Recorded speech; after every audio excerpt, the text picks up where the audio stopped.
the mighty and resilient Merrimack River, carving through the communities of our great region.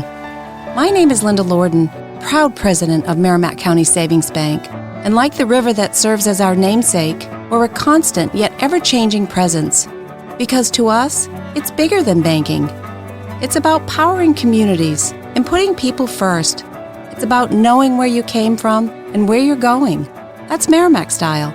Visit us at themerrimack.com.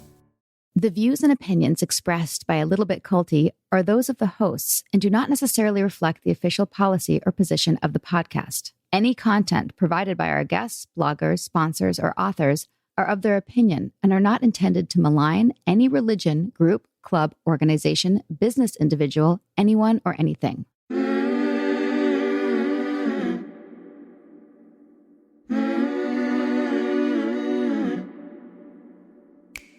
Welcome to A Little Bit Culty, a podcast about what happens when something that seems like a great thing at first goes to the dark side and takes you with it. I'm your host, Sarah Edmondson. And I'm also your host, Anthony Ames, a.k.a. Nippy. Sarah and I met, fell in love in a, quote, self-help organization that turned out to be a mega cult called NXIVM. Heard of it? We got out of there together, and on our way out, we helped shut it down. Our journey as NXIVM whistleblowers was captured in detail on a docuseries called The Vow on HBO, and also on the front page of a newspaper. New York Times, babe. Right. Have you heard of it? Each week on A Little Bit Culty, we talk with other former cult members and whistleblowers, plus experts in things like cultic abuse and coercive control. We also turn the mic over to advocates and clinicians with wisdom to share on recovering from everything from MLMs and toxic religion to bad romances with raging narcissists. There's always something to learn about the cultiverse. Be sure to subscribe to A Little Bit Culty so you don't miss an episode. Find us on Instagram and at alittlebitculty.com.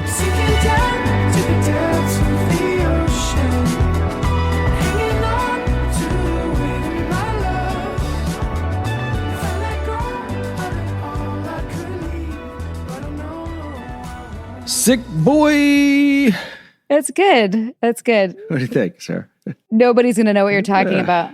Or I could have been like, hey, everyone, surprise. It's a summer bonus episode. That's a little peppy. No? A little peppy. Hey, right? guys. Surprise. It's a summer bonus episode. I mean, no one's surprised. Everyone knows we can't just stop. That's actually way better than mine, though. Listen, I do voiceover for a living. What are you going to do? Just got to like. You're a professional. Here's my rye voice. Here's my rye. Right. I don't even know what I'm talking about. It's a summer episode. We love chat. No, okay. I'll go back to my normal voice. Please. So we loved chatting with our friends, Jeremy, Taylor, and Brian over at the Sickboy podcast. Say it. Sickboy. This happened every time I mentioned Sickboy in the house. Nippy would say that. You could check out Sickboy anywhere you get podcasts or find them on Instagram at Sickboy Podcast. And these guys are literal princes among men who are nice enough to let us drop the interview we did for their show right here in our Little Bit Culty container.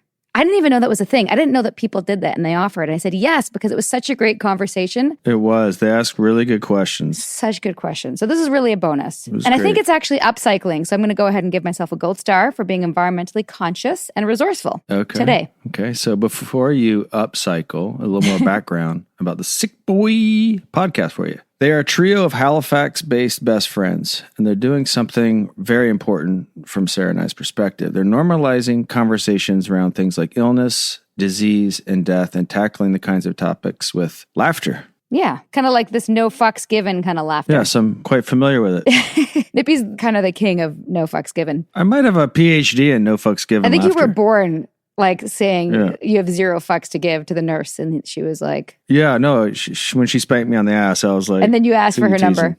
Yeah. Okay. They started the show after recognizing that when faced with difficult situations, illnesses, and diseases, people tighten up, they get awkward, and they simply don't know what to say. This is so true from personal experience. Taking the lead from Jeremy's lifelong battle with cystic fibrosis, the boys help people understand sometimes that the best way to deal with the darkest shit in life is simply to laugh. That's definitely been part of our medicine. Right, babe? Yes. You can listen to new episodes every Monday over on iTunes, Spotify, SoundCloud, Google Play, or wherever you get your podcasts. We were honored to be on the show, and we hope that you like the conversation. We think that dark laughs around hard life challenges can be pretty good combo. Thanks, Jeremy, Taylor, and Brian, and count us in as Sickboy podcast groupies, but not in a weird way. We swear. Enjoy.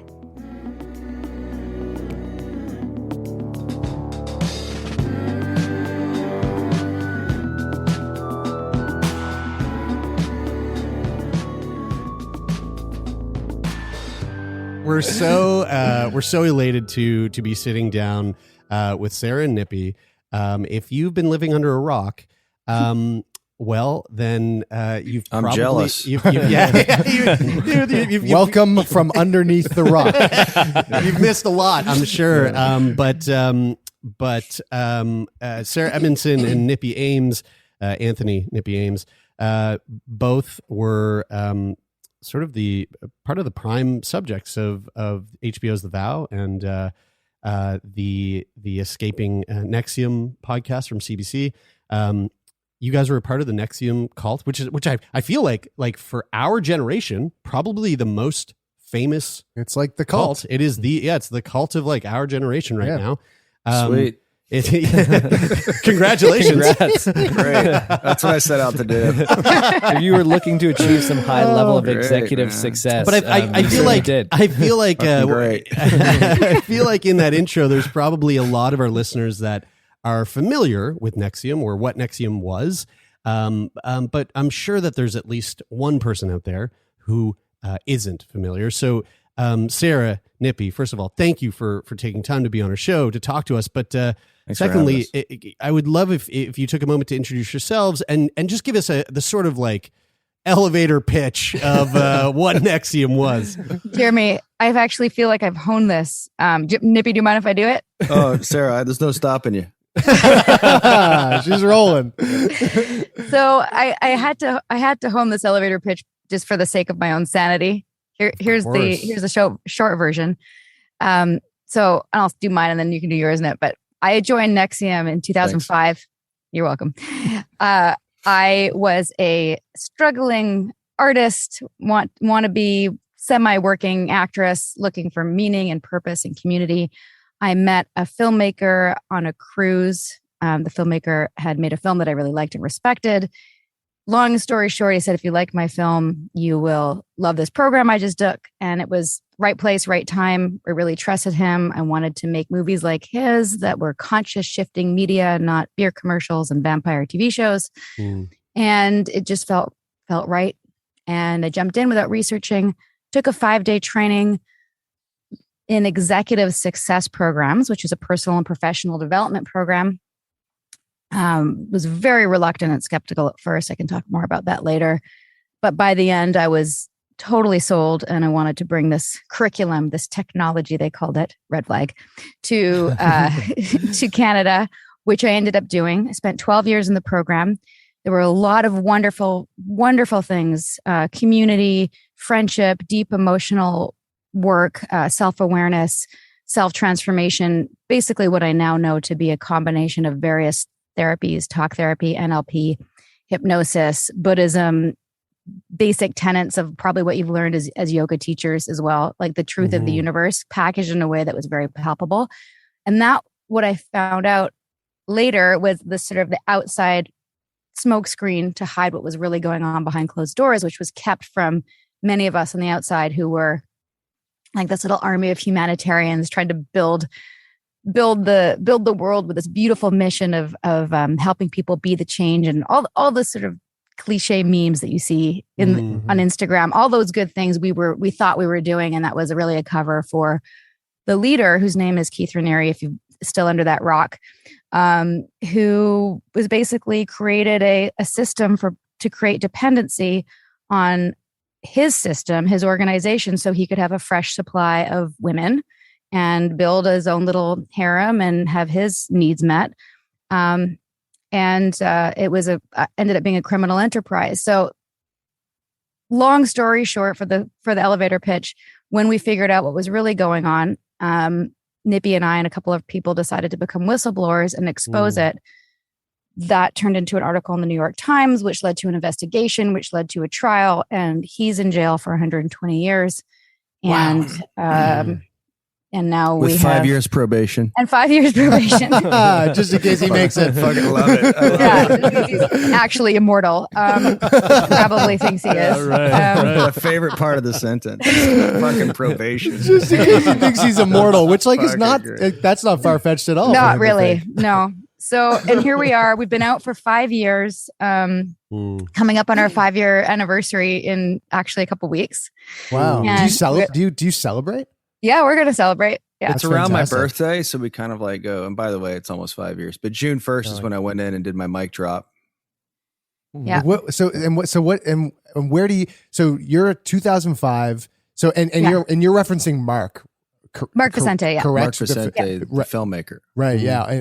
Because I watched The Vow not that long ago. Like I ended up coming to it a little bit later. Probably watched it like 6 months ago, maybe.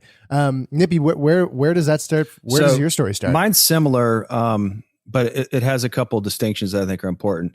I had an old girlfriend who I had run into at a party in New York City. I was living in New York City, auditioning, doing print model work, stuff like that, and just hustling. And I run into her, and she was married. I still had feelings for her. She gets divorced, and her mother gives her this training where she's from in upstate New York, as a birthday gift or a Christmas gift. And she comes out of it, and when we were dating, like just a little back, I had all the books on Kennedy, all the books on Martin Luther King, all the books on the best quarterbacks. I played quarterback in college. And I was just all about how do you get better? How do you get better? How do you get better? And that was pretty much what was my drive. And she knew that about me.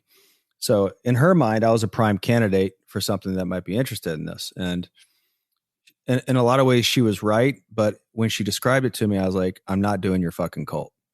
And it was about a year of her trying to convince me to do it. And finally, I get on I do it. So I had a thing whenever I booked a job that I got paid for, I'd go take a trip somewhere, see a friend or something like that. And I'm on the phone with her. She's like, what do you do? Go off and hit on women and get drunk? And I was like, yeah, kind of. I mean, that's why I'm going to LA. Like I'm young. I'm like, Guilty. But it also put the meat hooks in me. I'm like, yeah, you know what? She reminded me of the things that are important to me. So instead of taking that money to go play, I took it and was like, what's the worst thing that could happen? It's a 5-day training. She told me that her father had done it. And I'd known her father since I was 15. He went to Yale, played football. It was kind of a similar, respect. Pedigree that I respected. So I went and took a 5-day. And yeah, it was weird, but I had buy-in before I went. So she preempted me. She's like, it's weird. And I was like, dude, Sashes, Vanguard, bowing, come on. Seriously? She's like, yeah, but the content, it felt like there was a seriousness behind it that I could relate to. And so I was involved for about a year and a half until the fall of 2003, because the only place you could do it was upstate New York. And then I was like, I pieced out. I was deuces. I was like, there's no one here that I respect really that's going up. Like for me, I always look in the system and go, who's the person that's doing what I want to do? That person. I'm going to find out what they do. And eventually I'm there. Right. And there was no one in the organization that I looked at was like spearheading it in a way that I felt like it was going to be successful. And Vanguard, Sashes, and Bowling just wasn't going to catch on in New York City. So I didn't leave under any sort of duress. I was just like, okay, I got what I got. Now I'm going to go back to my grind and build what I want to build for me. And I was, still young, 27, 28, whatever. And felt like I had time to do it. And I got cast in something in LA in 2005, stayed in touch with some people. And then the filmmaker, Mark Vicente, who's in the film, came out in August of 2006 and said, hey, listen, I have a film project. We're shooting it this fall. Keith was interested in having you in it. And, and he met me and he's like, we're funding for this stuff. And I said, okay, fine. You going to move me back? And they paid for everything. They paid for my move. They paid to move for my car.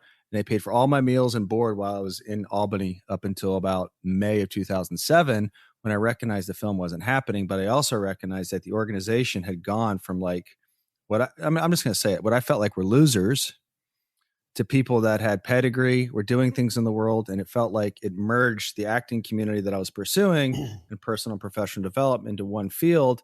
And it felt, okay, this organization, I was wrong. And I was kind of eating my words around why I left in the first place.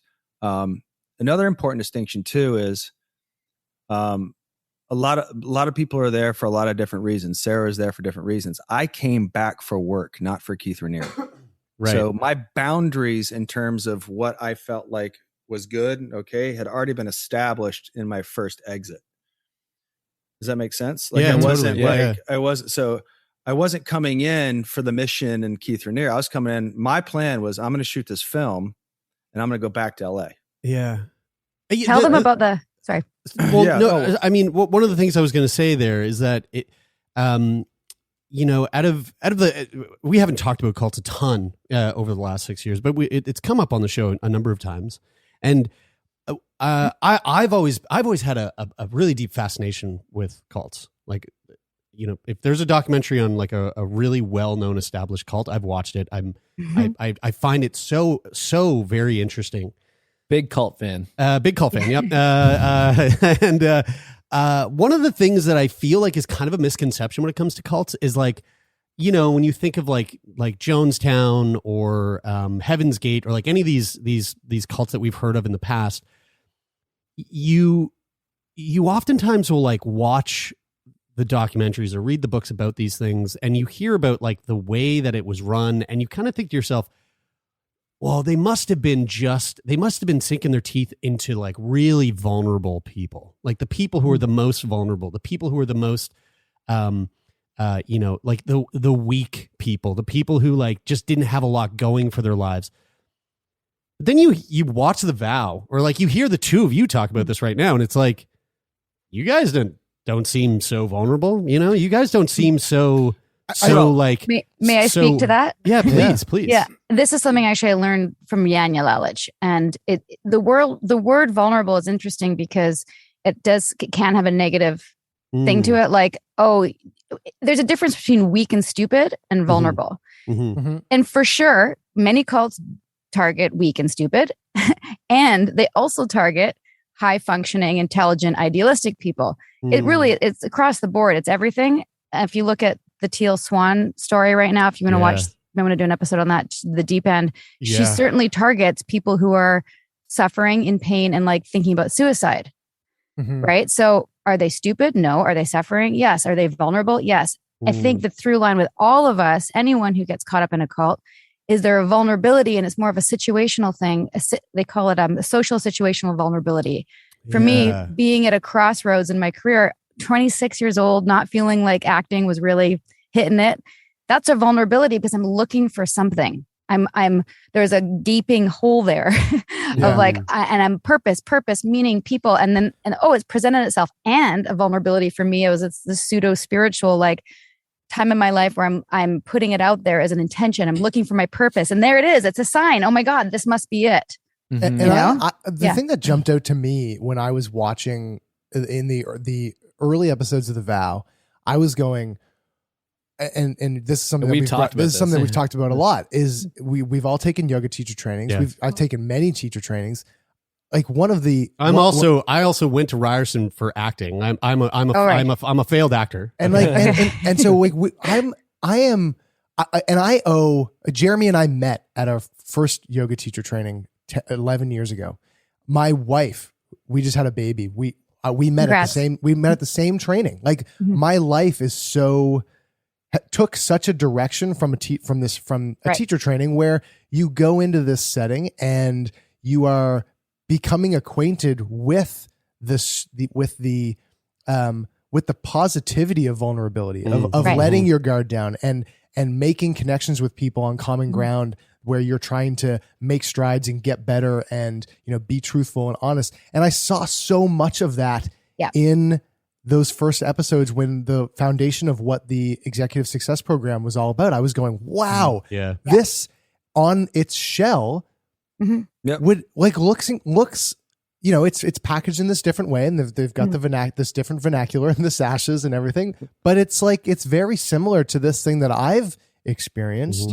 And on its surface, like is there any part of you that still has a bit of like a reverence for that smoke screen if it didn't go deeper than that? Or are you like completely jaded by it? I never liked it.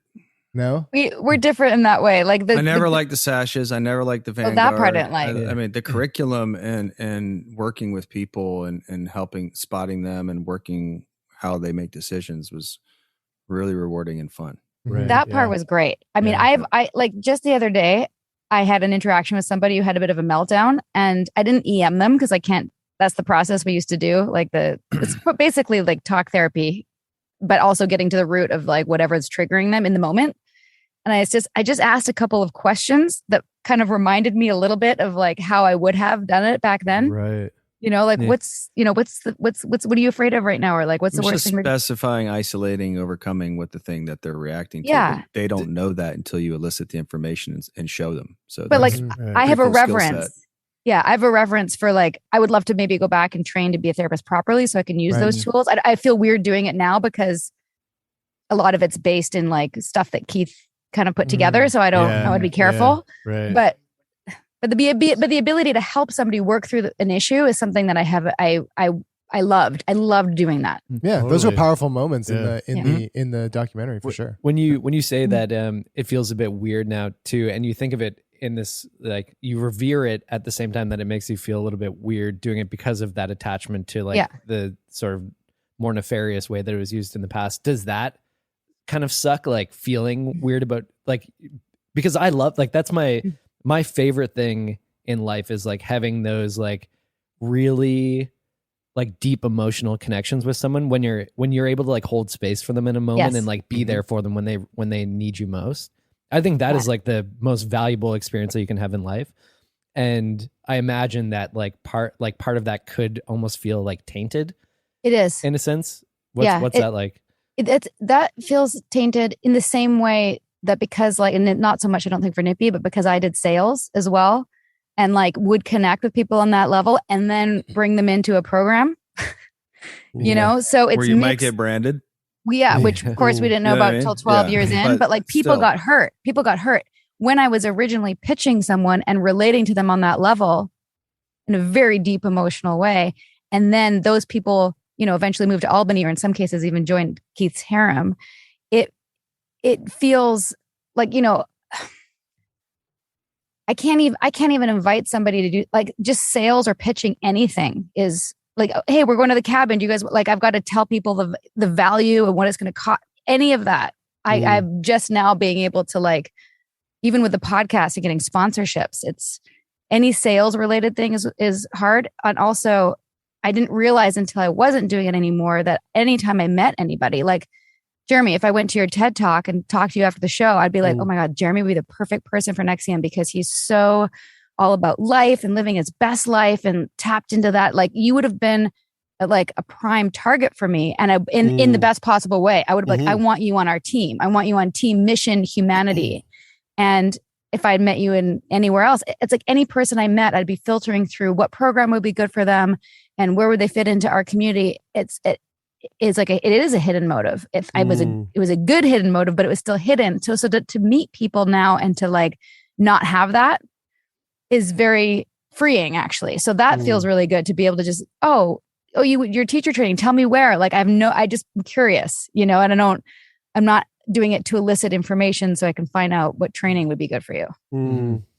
I'm really curious about, you know, so this, I think it's rare for someone to get the opportunity to speak to someone who's gone through the entire process of not being in a cult, eventually signing up and being deeply steeped within a cult, and then realizing how fucked up the situation is and blowing a whistle on a cult, and then getting, you know, quite a bit of distance from it relatively to most people who are outside of or within the cult.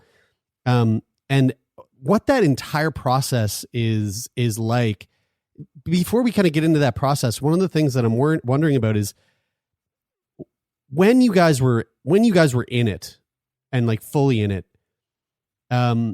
did you ever have anyone approach you outside of NXIVM to say like, this seems a bit off, you know, we are a bit worried about you guys, or like share any kind of concern regarding NXIVM? And if so, what was that experience like for you? I just took shit. Right. Yeah. You were How's like, your okay, cult? yeah, fuck it. Yeah. My Whatever. dad's like, you yeah. still in that cult? And I'm like, Yeah. yeah. But after a while, it looked like I was working for a corporation. So it didn't really look that way. At first, I was like, I addressed the cult stuff. But then when people would check on me, they'd be like, it's not cult. It just sounds like it's a business for goals. And that's what it was to me. You know? Like, could you, like, when they would say that, Was there a piece of you that was like, I can see how you could see it that Yeah. way? No, we joked about it. I was like, yeah, it's got culty vibes. Okay. Yeah. Okay. It depends sure. where you're asking me in the 12 years, but right at the beginning, people were concerned I was spending that much money as like, my rent was $400 a month. And I was And not spending making $2,000. And not, yeah. So there was some concern about like, you're spending how much on 5 days and who are these people? And Yeah. a lot of that was built on, well, like Mark Vicente referred me. He did what the bleep. So like I had all of recruitment in cults is based on sort of a leveraged trust. I think it's 2/3 of people join cults through somebody they know or a coworker. Like you have that like, well, if they're doing it and they're happy and successful, like this must be good. But as time went on, we learned how to respond to it. And I actually didn't mind the objection. I'd be like, yeah, it's a cult. What's a cult anyway? It's a cult. It's a group of happy, successful people. And I'm clearly like, look at my life. I'm clearly succeeding. What's bad? And we also learned that people still do throw around the word cult without saying specifically what's the abuse of power. What's the problem? That's what we seek to do in our podcast, is to specifically show what an organization or a group or a religion or a yoga, whatever happens across the board, what are they doing specifically that makes it a cult? If someone had come to me and said, hey, here's the checklist. Is your group doing any of these things? That might have been different. Nobody ever did an intervention with me. Apparently my mom was planning on it, but she couldn't get the other people around us to do it because they were like, she seems happy. Like, sure, there's some weird things. You seemed happier than they were. Yeah. I mean, in that case, then you right, like let's say that like right now, my sister's not in a cult, but let's say my sister, I was like looking at my sister and I was going, "You're in a cult," but my sister seems really happy, right? Like she seems happy doing this cult thing that she's doing. But on like the outside, MLMs are kind of cults. Look, we're not going to talk about the MLM thing. We do some episodes. We did an an episode episode on that. All right, fine. My sister's in a fucking MLM. All right, Natasha, I'm so sorry if you're listening to this. I love you, Natasha. Love you, Josh. But God damn it! I should have said somebody else. You should have. No, I should have. Anyway, my sister's in an It's MLM. fine. It's fine to talk about this stuff. It is. You're right. And it it's is. important to But talk so about this it. is what I want to ask. How can I have conversations with my sister without leaving her feeling alienated? Right? Don't tell her she's in a cult. Okay, first of all, Too late for that. Too late. Fuck that one up. Thanks to you, Sarah. I learned from Stephen Hassan, who wrote the other book that I refer to a lot, Combating Cult Mind Control.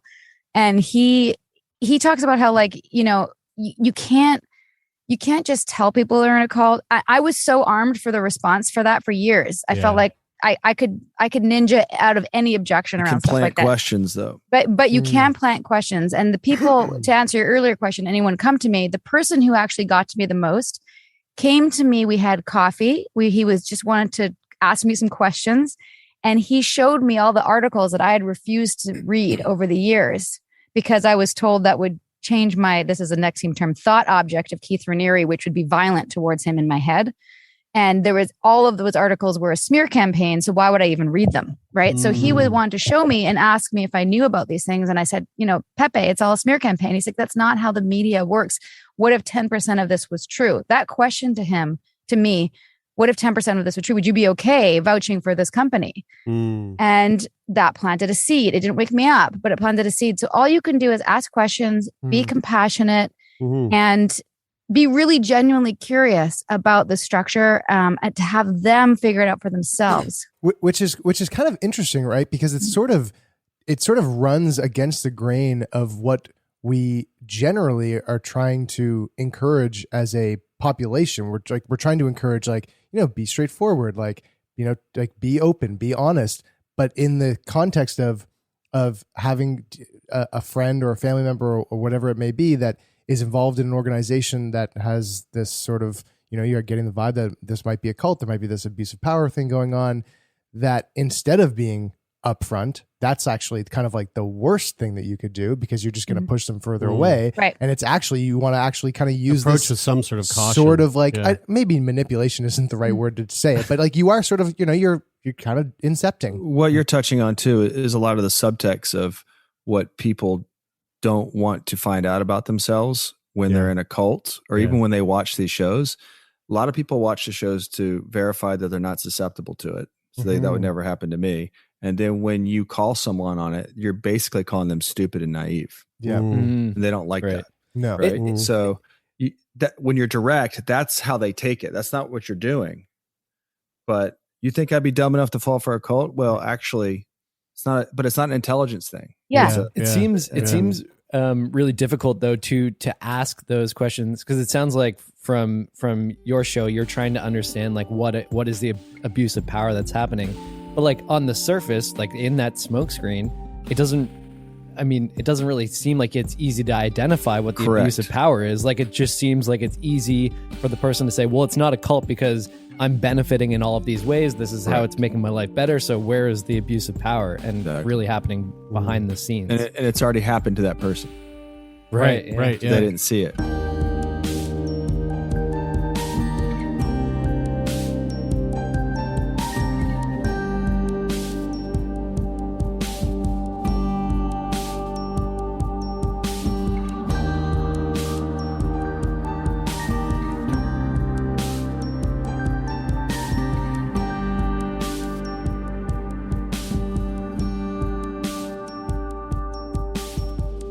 We tell our stories.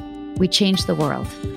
A Little Bit Culty is proud to support the #IGotOut project, which empowers survivors of cultic abuse to share their stories online as a catalyst for education, prevention, and healing.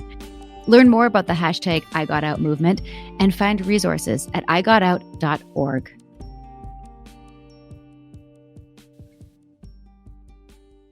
The Frankies were a picture-perfect influencer family. But everything wasn't as it seemed. I just had a 12-year-old boy show up here asking for help. He's emaciated. He's got tape around his legs. Ruby Frankie is his mom's name. Infamous is covering Ruby Frankie, the world of Mormonism, and a secret therapy group that ruined lives. Listen to Infamous wherever you get your podcasts. Meals bring people together, but for many families, providing their next meal can be a challenge. You can help by participating in Macy's annual Feeding the Hungry food drive. All proceeds go toward local food banks and families. Now through January 31st, you can purchase an icon in-store or online, or watch out for the blue Feeding the Hungry shelf tags, where a portion of your purchase will be donated to local pantries. Together, we can combat hunger in our local communities at Macy's.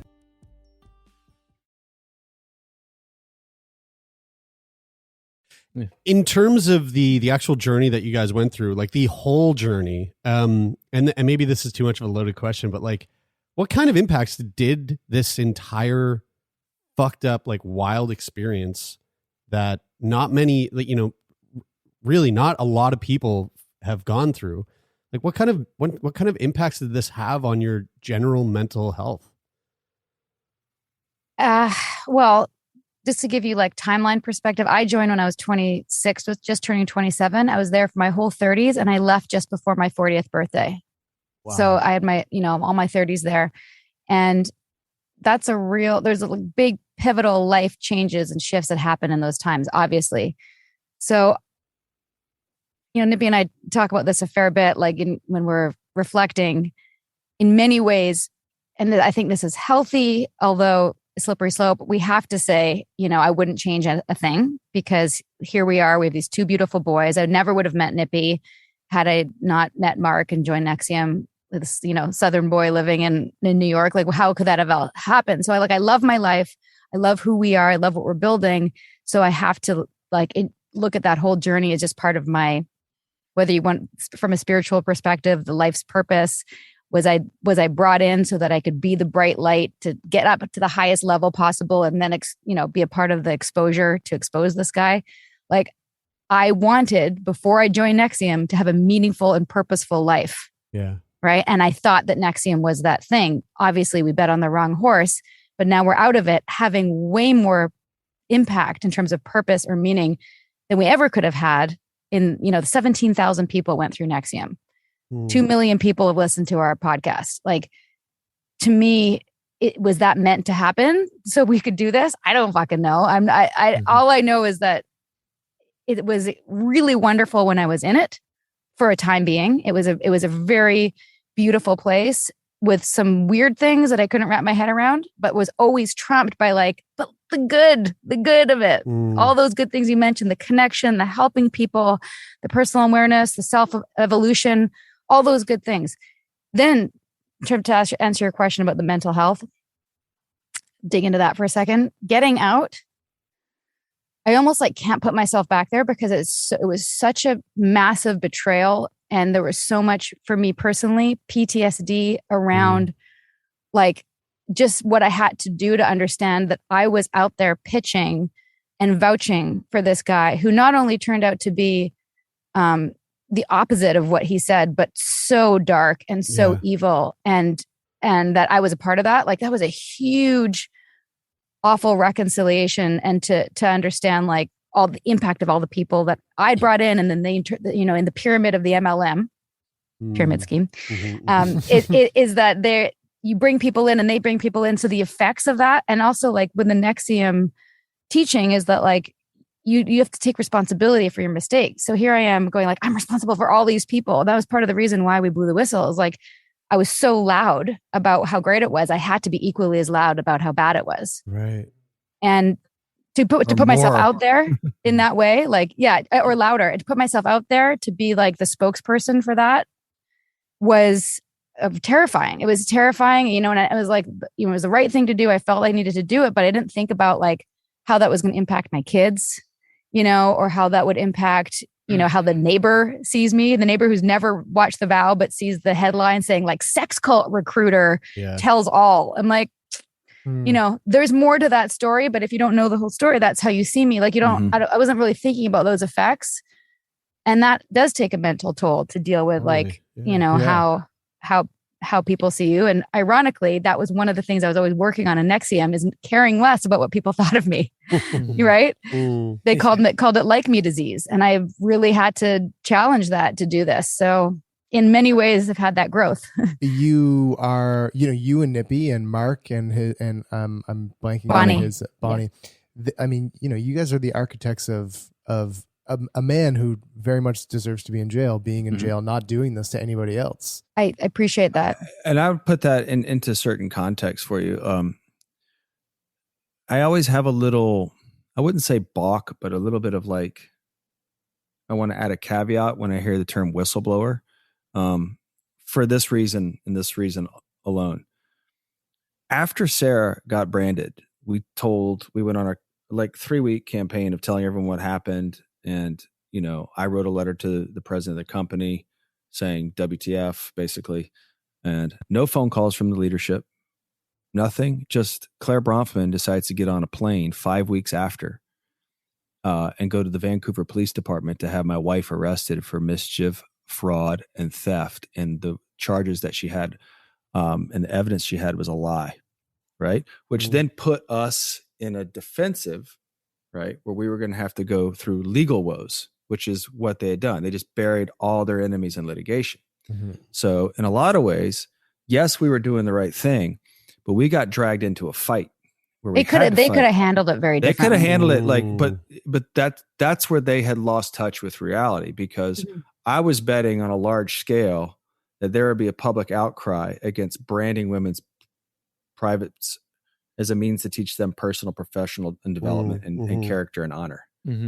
Right? That's what I was like, okay, you guys are on that side, I'm on this side. The optics of this, when we put all our cards on the table, are going to show us as like, we're not in the wrong, but you created the fight even more. So it put us in a position of like, we have to burn our boats. We're all in. Like if we don't win this, we're fucked. Yeah. Right. So and it kind of ties into the earlier part of your question. It's like, we were in a fight. I was in a street fight, and it was a war for at least a year.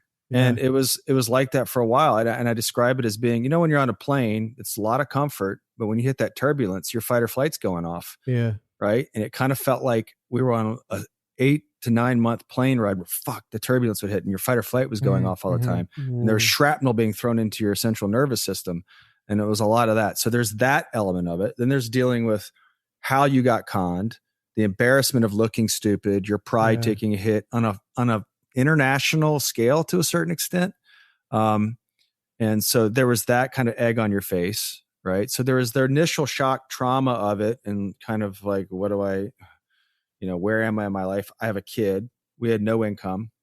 So there's just the physical kind of like, and they were intentionally doing it and we knew their playbook, right? So we kind of knew like, shit, this might not end well for us. And then he got arrested and the New York Times article came out and I felt a relief. I can imagine that there is, during that time and once the branding happened and then once you decided to, take on this fight, I imagine that there's a lot of decisions that you have to make and sort of how to proceed. And there's constantly things that you have to deal with. And I'm curious from your relationship perspective, like how did you like dealing with this incredibly traumatic and challenging situation, but also trying to like align and make decisions together and, deal with the fact that you're like learning that you're in this cult sort of at the same time. Like how did you communicate with one another to sort of like effectively navigate that? We were Not on well. The phone. We were on the phone with Mark and Bonnie and a team of people almost every single day. So it's a war room in our home. Yeah. And we made a lot of really good decisions in a short amount of time and we had a lot of people kind of serendipitously show up.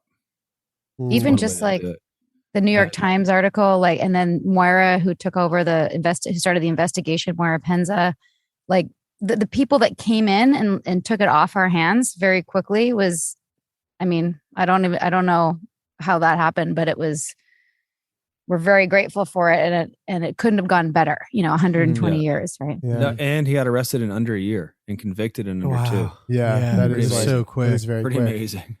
In terms of like the actual recovery afterwards, when all is said and done, I mean, maybe I'm wrong here, but I can't imagine that you're trying to take that on yourself. Like, did you guys decide to like seek therapy, specifically therapy with someone who specializes in deprogramming and cult survivors? Yep. We spoke to Janja Lalich. This book is like, that book helped a lot. Recommend the most to people. It's called "Take Back Your Life." Janja Lalich, who was on Sickboy not long ago, who also wrote "Escaping Utopia." You got in touch with Janja. We actually did an interview together. I met her on the set of it was called "Cults and Extreme Beliefs." This is before I did the vow, and the book was recommended to me. Bonnie had left before us, and she like kind of gathered up a bunch of resources. So when we left, thanks to Bonnie, like all of a sudden we had this list of what to read and what documentaries to watch. And that was a huge part of our deprogramming, was seeing it in other groups where it's so obvious. Like if you watch Going Clear or Holy Hell about Buddhafield, even Wild Wild Country, which I'm not crazy about, but I'll talk about that later. Like you see the patterns, and that helped us. But we spoke to Dan Shaw, who's a specialist in cults and narcissists. He also was part of the yoga community, Siddha Yoga, which is I think in upstate New York. And I think actually where Keith studied to learn about how to be a guru and how to be like, a leader of the people. I know. What's up with upstate New York? Is it like a hotbed? It's a hotbed. Like cult startups? Hotbed. We have to go there for a wedding in October. And I'm like, there's nothing up there. You been up there? No, I have not. It sucks. It fucking sucks. It really sucks. I'm really glad we don't ever have to go there again, except Saratoga. I like Saratoga. But anyway, I was going to say the other thing, like I've taught a big part of our podcast now is a focus on healing. And I really like, we talk to these people who are still in trauma and they're survivors. And I'm like, just trying to give them my healing playbook. And I talk a lot about just the importance of self-education, proper therapy, finding a therapist also that doesn't trigger you. Like a lot of people who are in NXIVM went to therapy, and because NXIVM was a therapy-based curriculum, there's questions that are similar to what a normal healthy therapist would ask you. But if you're like getting asked that, or a friend, there's so many just questions in the question set that we would have as coaches.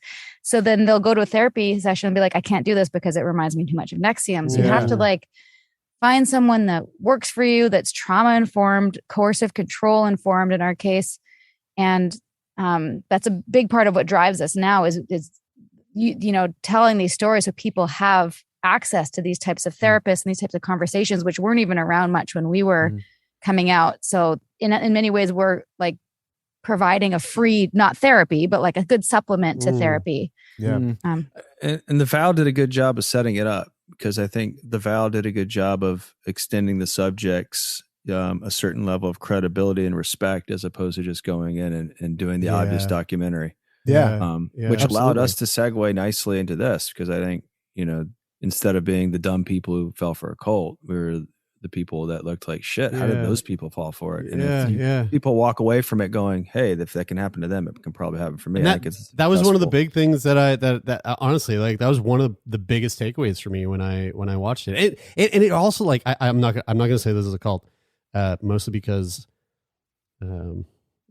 don't want anyone to get in trouble, and I'm sure the CBC wouldn't want anything to do with that. But I took Landmark. I took Landmark Forum when I was in my 20s. 100% a cult. Sorry, I didn't say it cheated. Wait, hold on.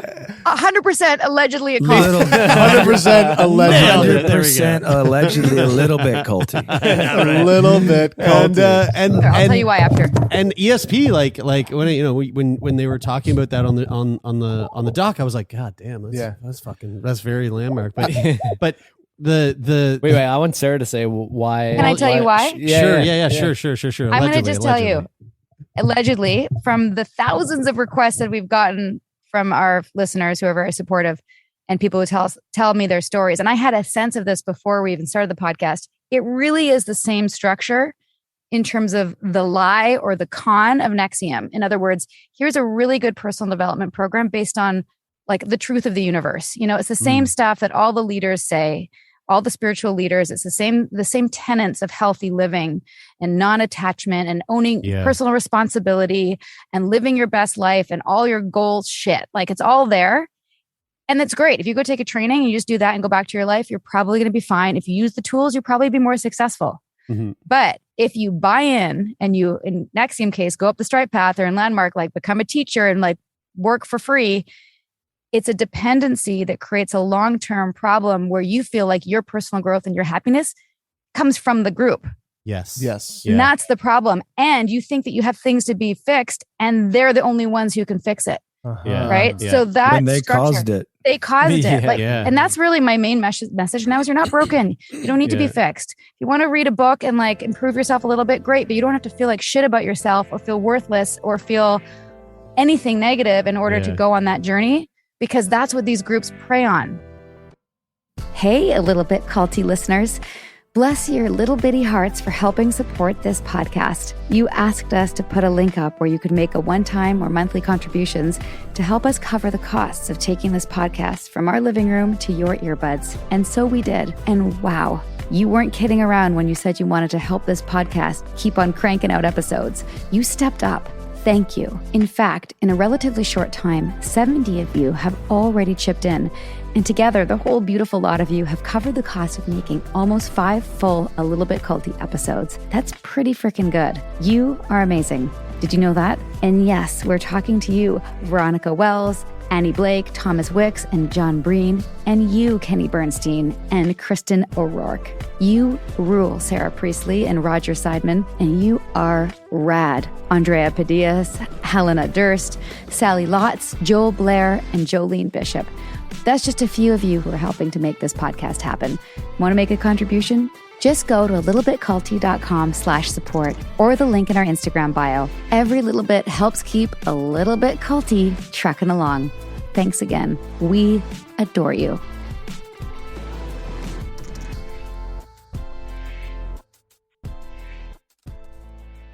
Meals bring people together, but for many families, providing their next meal can be a challenge. You can help by participating in Macy's annual Feeding the Hungry food drive. All proceeds go toward local food banks and families. Now through January 31st, you can purchase an icon in-store or online, or watch out for the blue Feeding the Hungry shelf tags, where a portion of your purchase will be donated to local pantries. Together, we can combat hunger in our local communities at Macy's. This episode is sponsored by BetterHelp. What are your self-care non-negotiables? Maybe you never skip leg day or never miss yoga. Maybe it's getting 8 hours of sleep. I mean, that's my personal and everyone's dream, isn't it? Well, I definitely have some non-negotiables. Like I'm in Vancouver right now and I'm spending literally as much time as I can outside in nature. Hashtag cold pools, hashtag crushing it. Nature is a non-negotiable. Not enough time in the fresh air and the trees around me and I start to feel not great, not myself, not grounded. Therapy day is a bit like my nature walks. I try to not miss it. And I know I'm just going to feel so much better all around if I make it a priority. I get so much out of it. It helps me put my worries and anxieties in their rightful place and helps me clear my mind so I can focus on what I really need and sometimes what I don't need. Like, I don't need to be overbooking myself just because I hate to say no to people. You know what I mean? Thanks, therapy. Thanks for helping me see that. And if you're thinking of starting therapy, give BetterHelp a try. It's entirely online, designed to be convenient, flexible, and suited to your schedule. Just fill out a brief questionnaire and get matched with a licensed therapist and switch therapists anytime for no additional charge. Look, even when we know what makes us happy, it's hard to make time for it. But when you feel like you have no time for yourself, non-negotiables like therapy are more important than ever. Never skip therapy day with BetterHelp.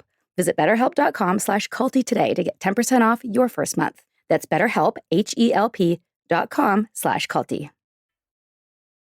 Yeah, that like I mean, I went on that journey, and I actually I don't regret it at all. It was you took a lot from it. I took a ton from it. Whereas Kyla went to it, and Kyla went. Well, yeah, cult. Yeah. As soon as they were like, now you got to go and like recruit like 20 other people, I was like, well, fuck that. Everyone this is for me. I don't need to bring anyone into this. Yeah. Every single person Landmark goes, they do that, and I'm just like, every single person comes out of that feeling that way about it. And they refuse to adjust their business model. Yeah. And also there's things that's come out more recently about the leadership, about Werner Erhard and what he was like. I don't think there was like a harem like Keith had. I don't think. Well, and he there's removed definitely himself for a reason. Yeah, there was definitely no branding, but there was some definitely very not good power dynamics in the inner circle. You just wouldn't see that because it's not at the training. They were more removed. The programs that were in the ballrooms were not like, you didn't get up close and personal like you did with Nexium. So anyway. That's the thing that's so frustrating about like the self-help industry is that it seems to prey on people who just like have good intentions and just want to get better and be the best version of themselves, and that there's like a bit of like a generation of a circular effect of like there's always something fundamental that you need to change. And I feel like I'm curious what you guys think, but I feel like it's sort of amplified by social media culture now too, in the sense that like everybody's trying to curate like the best version of themselves online. And so therefore they're showing you the best version of themselves. So you want to be the best version of yourself. So you're trying to do all the things to be that person that you think you have to be to get approval like the whole from other wellness people. thing. That's the toxic positivity bullshit. And that's really rampant in MLMs because you can't not be happy, because if you're not happy, then like you're not a boss babe. You know, you're going to be a happy boss babe and there's no problems, right? Yeah. It makes me... That's hilarious. I also wonder, I imagine that one thing that an experience like this would take from you is your sense of ability to trust people. And I'm curious how this whole experience has affected your guys' ability to trust people. If at very all. skeptical of things, everything. I trust until you prove you're not trustworthy. My trusting mechanism has a lot more wisdom in it now than it did before. Yeah. So I don't think I trust differently. I just have more wisdom in the way I go about trusting. You just got a better bullshit radar. Yeah. I listened to my healthy. gut more. Yeah. I mean, my gut radar was dismantled because I was told that there was issues with it and that it needed to be worked on. And now I have to be like, something doesn't feel right about this person. I'm not going to go forward with that. Because you both went into it in the beginning, like the when you were first introduced to it, you both had that sort of like spidey sense tingling. Yeah, dude, if you see Keith Raniere, you don't have any buy-in around him, you're gonna walk right by him. And if he tries to go, hey, I'm a guru, you're gonna tell him to go fuck himself. Yeah. Right. It took a lot of people to vouch for him, and a lot of people to go out and say, I met him, he's fine, and all that stuff. Because he's not only fine, he's great. He doesn't pass the mustard when you meet him one-on-one. And he knows that. He has a mirror. Yeah. Like he knows that. He knows what he's doing. He's got some creepy vibes happening. If you check out the Teal Swan documentary, one of the very first things she says to her little following at a retreat, she goes like, if you're going to do this with me, you got to go to the deep end. which is ironic because I think she's gone off the deep end, in my opinion, allegedly. She's fucked. Yeah. But she. Well, hold on a second with that. Wait, hold on. Wait. No. People are afraid to say she's fucked. We talked to some people. Well, I don't know. No. Like, I haven't even pulled out my. Dude, she is fucked. She is fucked. Beyond fucked. Like she's a dark person. Some people are diplomatic around it. And I'm like, hold on a second. I'm unfamiliar. I don't know. I'm unfamiliar. Teal Swan. I mean, you guys would be able to speak to this better than me, but Teal Sorry, Swan Sarah. is I just thought it was important to I just don't want to get sued. That's all. Well, yeah. You know what? Now you said Landmark was a cult. Now I'm saying Teal Swan's fucked. So we're all getting sued. Okay. Our litigation training that we took is out the window.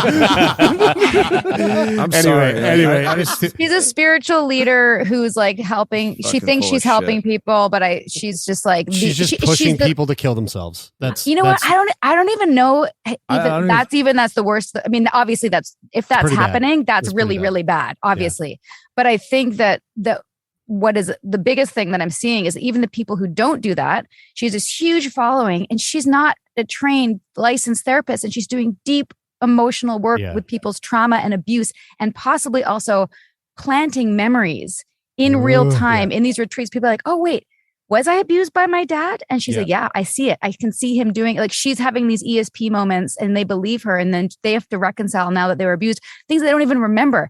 Yeah. Which can happen. That can happen in therapy, that things come up that you had suppressed, I think. But the level of which everyone that goes through her trainings are having these like repressed emotions about like satanic ritual sex abuse is like very, very dark and very bad. Wow. Last podcast on the left just did a really amazing deep dive on it, and highly suggest you go listen. Last podcast on the left. Yeah. They're that's a good name. I like that. They're pretty great. They're more so like true crime serial killer type stuff, but they dabble in cults as well. I'm really dying to know about your podcast, a little bit culty.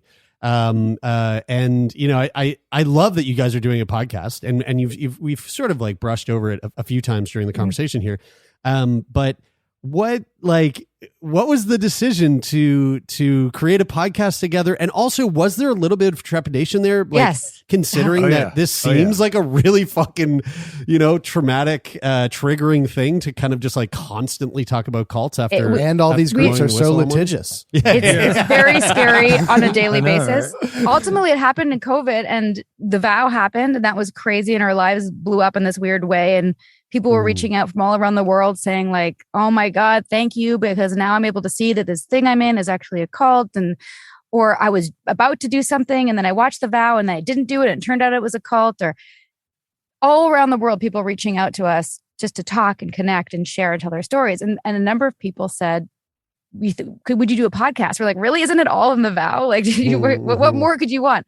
But it was COVID, and I put it on my Instagram. I said, do you guys like, to my, my little followers, which also was culty, right? But said, do you guys want more? Do you want to do a podcast? And everyone said yes, except for one person. That was my assistant at the time. And she said no. And I said, why? She said, because you're so busy. Like, when are you going to do a podcast? And I was like, good point. But did it anyway. A caveat is Sarah says yes to a fault. I say no to a fault. Yes, that's true. I'm always like, yeah, let's do an adventure. But somebody reached out to us. Her name is Jess Tardy. We watched The Last Dance. Jordan, and it was turned negatives into a positive. And I was like, Sarah, we got to turn this into a positive. Yes, that happened. Carry on, Sarah. And Jess Tardy reached out to us and said, yes, you should do a podcast. It should be called associate producer. Who's now our associate producer. She said it should be called A Little Bit Culty. And she kind of like laid it all out for us. Laid out a season for us. Yeah. Wow. Oh, yes. And specifically Citizens of Sound is a podcast production company who is ex-evangelical. They had an ex-culty background. So and Jess had a bunch of culty things happen in her life. So we had all these people who like understood what we've been through, and this team sort of formed, and then it just birthed, and we did it. And because I had done so many other interviews and other people's like Mike Rinder and Leah Remini from Scientology, I had some calls to be like, hey, can you come on ours now? So we had these great interviews with people lined up that were, or even having Yanya on was one of our first guests. We had all these cult experts that had become our friends and allies over the past years, just in our recovery process, that we could call on. And we thought, hey, we're having these conversations anyway, like this is an amazing conversation. Great. Why don't you record it and share it? It just seemed like a no-brainer. And Here we are. Here we are. But you're right. It is stressful. We have to do very clear boundary work of being like, especially with the Teal Swan stuff. I watched that documentary. I could not sleep. I was so angry. And like writing letters to her in my head and like telling her off as if I was in the training, you know, like if she tried to gaslight me and I want to fucking, you're not going to fucking gaslight me, bitch. You know, like I'm just like, I have these fantasies like that can't be healthy, you know, like I don't know. It is healthy. Or it is. healthy. Yeah, it's like your internal rage room, you know? It's like instead of going and smashing a TV in that little weird room, you can just do it in your brain. And I think it's just going to naturally that you having the experience of blowing the lid off of this and feeling and I'm sure, although I know you feel conflicted about, you know, your role in bringing people into Nexium, and like I said before, I think that it outweighs it how you blew the lid off of it and kind of lit the fire into this. Like I feel like it makes a lot of sense to have a kind of a desire to just like keep the fire going, like keep these people, put the spotlight on these people in these groups that are doing these things. And I'll tell you the origin of that and why. You know, you see a lot of things going on right now in the world and everyone's complaining, and it's been coined a term, grievance ideologies. I have a complaint, therefore I have a platform. Yeah. And I told Sarah, we need to really be specific on what principle it is that we're doing. And I find a lot of people that grab the mic oftentimes don't know what the fuck they're talking about. They don't know what they're looking at. And the reason I got involved at any element, even in the interviews with the Val, I kind of was like, I just wanted to make my peace and get out. But I also understand people weren't articulating it well, and they didn't understand the abuses of power very well.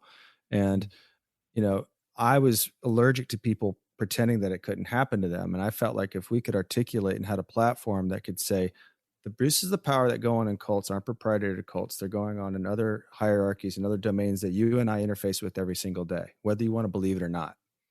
And if we could have a podcast that stayed in that lane and didn't really venture out under the things that could be a little bit culty and the abuses of power, I felt like that was time well spent. And since we've done that, you know, we've had a lane open up where we can help way more people than we ever thought we could. I think you'd be stupid not to take that as far as you can go, because to me, that's what it's about, you know, and that's why I got involved with it in the first place. And we had been asking people questions for 10, 15 years. We were trained to elicit information from people and do that. So we were kind of player ready for it, and we could do it in our apartment during COVID.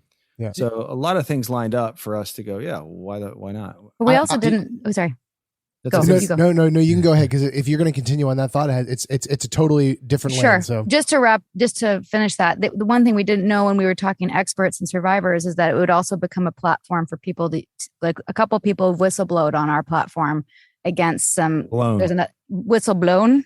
Blown the whistle on the there was like the Teal male equivalent, in my opinion, the alleged abuser Bentinho Massaro. We did a 2-part episode on that where 3 victims spoke out for the first time, which led to a Rolling Stone article, which is hopefully going to lead to an investigation. But like that, to be a part of that, again, really exciting and meaningful, also very triggering and re-traumatizing. So it's just finding that balance and also trying to be a mom and an actor. So it's crazy town here. I wanted to ask too about talking about these things. I mean, obviously there's the, you know, you mentioned that you set very clear boundaries too, so that you don't have to go into those re-triggering moments as often. But I also imagine that there's maybe some component that's beneficial in talking about this. And when I go to therapy, my therapist often times will like use the analogy of talking or talking through triggering or past traumas is like, it's like all these memories in your brain are sort of like filed away, and these they're like pieces of paper, and the traumatic ones are like pieces of paper, but they're like crinkled up.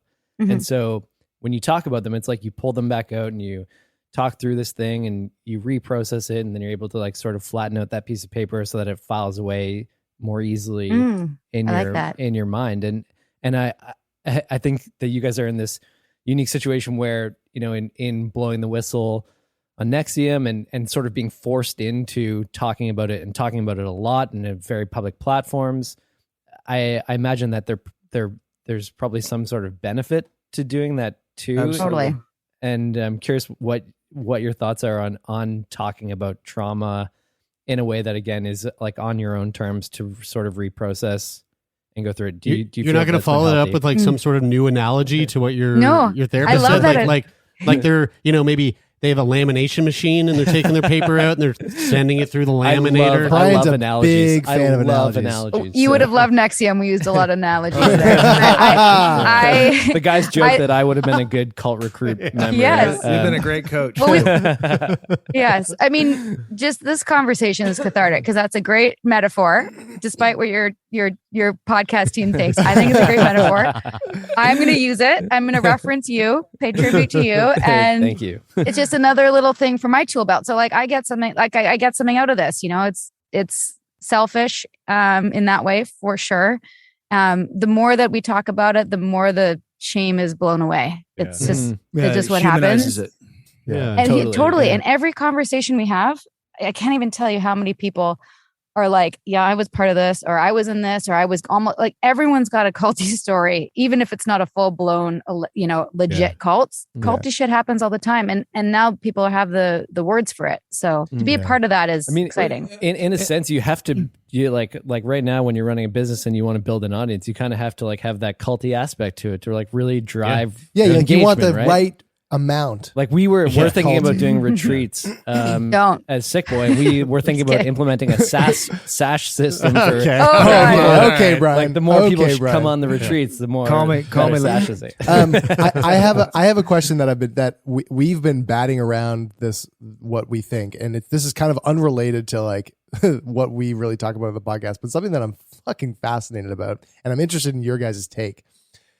What was Keith Raniere thinking when he asked Mark to film everything? Oh yeah. Oh, I know what he was I can thinking. tell you. Yeah. Like, did he have any clue like that? Because he was filming everything. You don't even understand. He wasn't just filming everything. If I had a meeting with him, I would have I was recording it. Everything was documented. It was for posterity and for what was going to be the library of his genius down the road. And they were categorizing it. So if he did a forum, there was like 20 people with paper and pens and a stopwatch going. At 10 minutes, he told a joke about elephants.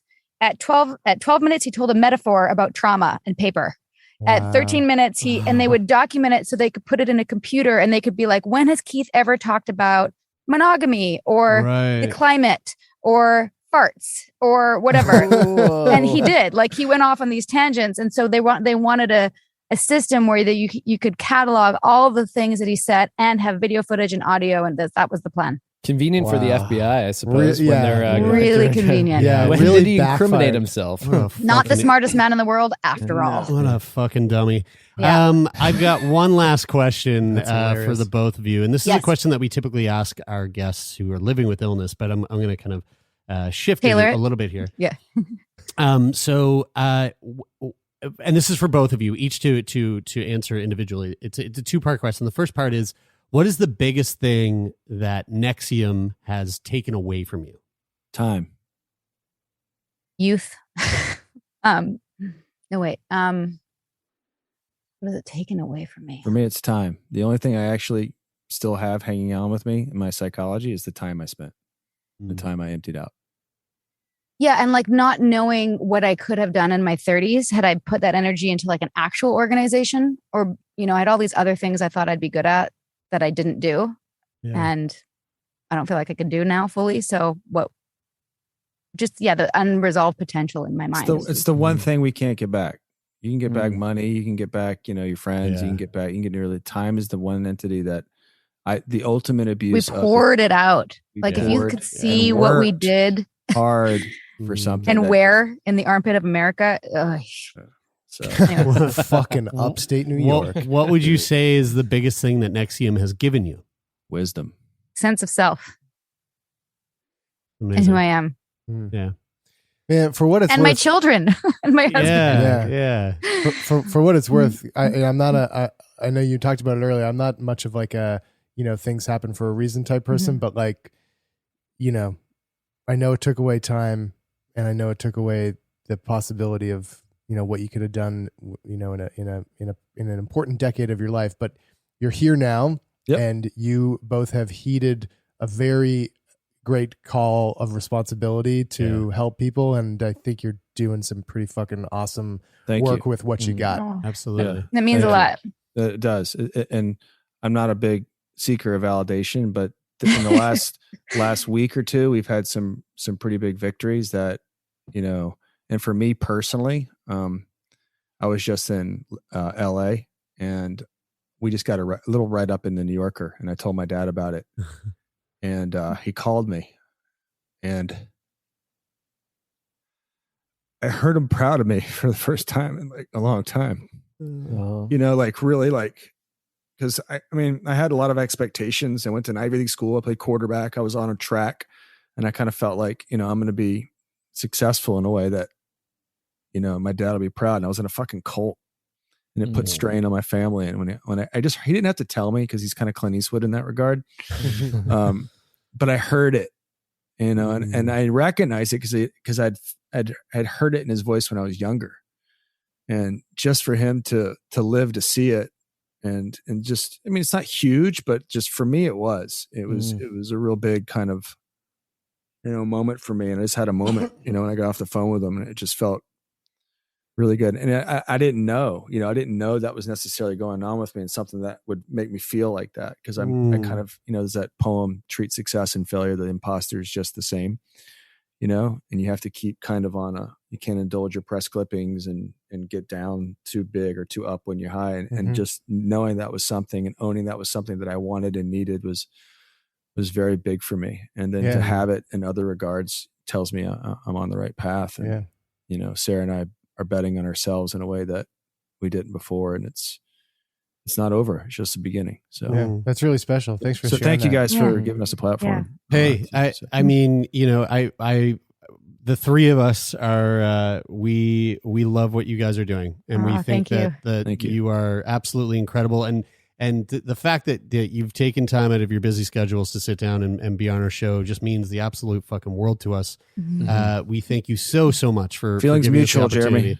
This has been such a treat, and such a treat for us too. You're really inspiring to us. Absolutely, yeah. Well, if we're going to be in Vancouver, we're going to be in Vancouver at some point, but you guys have been moved. Yeah. We're coming out to do a show in the fall, end of September. End of September, yeah. But who knows? Our paths will cross. We're spending our summers here, so there we go. And maybe we'll find ourselves in peach country. Folks, that'd be great. Again, please do keep in touch. Again, the podcast is a little bit culty. You can find it wherever you find podcasts.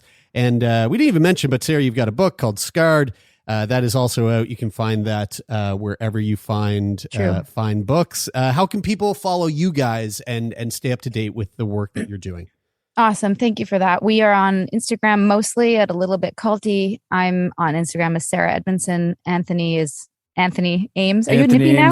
No, I'm Anthony Ames 11 on Instagram. You got to really want to find me. You earn the follow. He's a little bit more of a social enigma, but we try to respond to everybody. When you find me, I know you worked for it.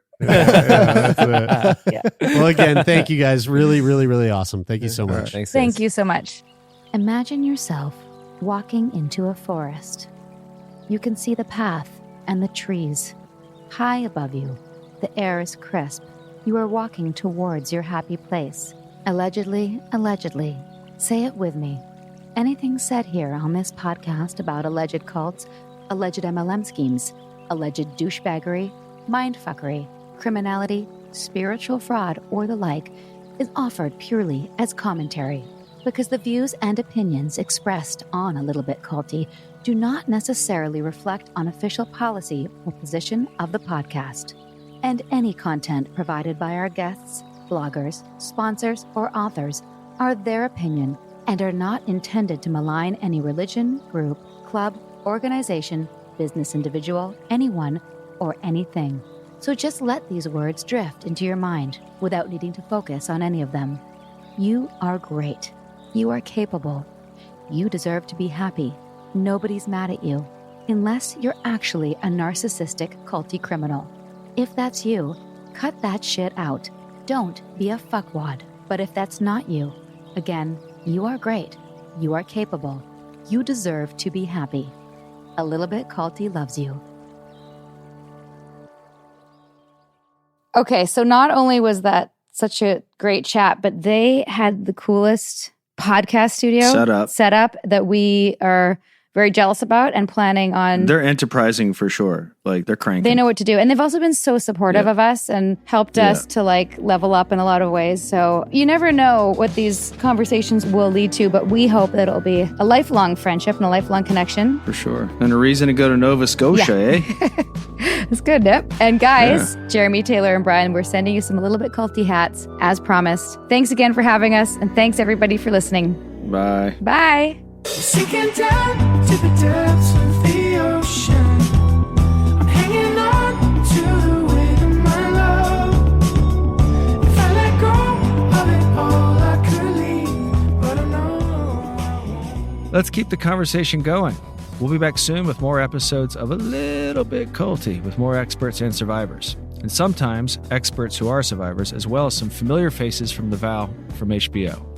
If you've got suggestions or questions on upcoming topics, find us on Instagram at A Little Bit Culty. And for more background on what brought me here, my memoir, Scarred, the true story of how I escaped NXIVM, the cult that bound my life, is available on Amazon, Audible, and where most books are sold. If you'd like to help us spread the word about A Little Bit Culty podcast, please give us a 5-star review and tell your friends to subscribe. Seriously, like take out their phone and tell them to press subscribe. Takes a second. We're also available on Apple Podcasts, Spotify, and every major listening app. And if you're listening on a smartphone, tap or swipe over the cover art of this podcast to find show notes and helpful resources. You might also find some offers from our sponsors there. And when you support our sponsors, you help us keep this podcast going. Just don't be a little bit culty about it. A Little Bit Culty is executive produced by me, your co-host, Sarah Edmondson, and Anthony Nippy Ames. That's me. Associate producer is Jess Tardy. Produced, edited, mixed, and mastered by Citizens of Sound. Our amazing theme song, Cultivated, is by John Bryant and co-written by Nigel Asselin. I'm Sarah Edmondson, and thanks for listening to A Little Bit Culty.